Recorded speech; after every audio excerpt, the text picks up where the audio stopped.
Hi, I'm Ricky Young with UT Watchdog. Over the weekend, we covered a story by the Center for Investigative Reporting about the GI Bill, which gives federal financial aid to Iraq and Afghanistan war veterans.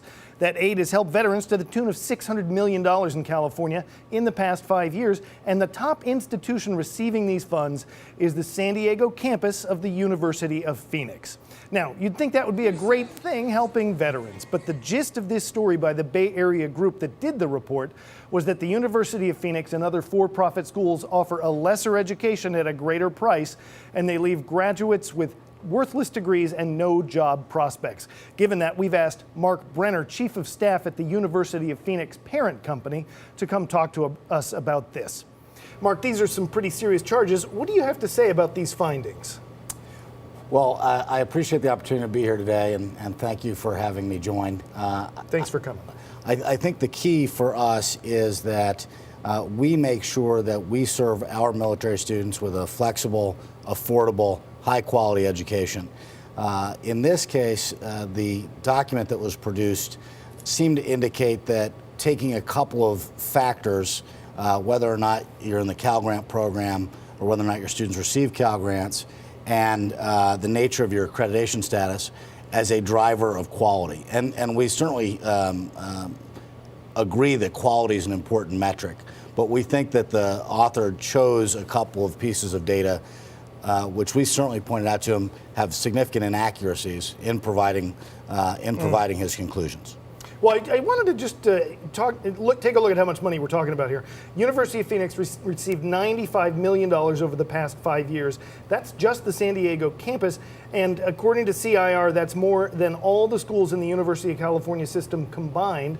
Mark, why is that? So I think the reality is it's a great story and not a negative story, which is the University of Phoenix here in San Diego has done an incredible job helping students.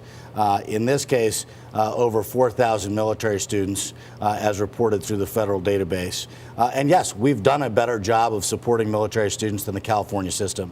But they've done a pretty good job with their 16 campuses. I think it's roughly 3,800 students in that same time period. I think that the key here is the combination of the staff we have, the folks who have previously served in the military here in San Diego, and the affordability of the programs, the accessibility either at night or online, certainly have led military students to seek us out. I'll add that those that serve military families, veteran service organizations, have bestowed upon us, and it's certainly an honor and a privilege, very high rankings as it relates to serving those military families. Now, as you mentioned, another thing they looked at there was these educational outcomes. The University of Phoenix has higher student loan default rates and lower graduation rates than any of these UC schools you can see in that chart there. Now, the CIR report indicated that these statistics mean your school is substandard. I think you're saying that's not the case.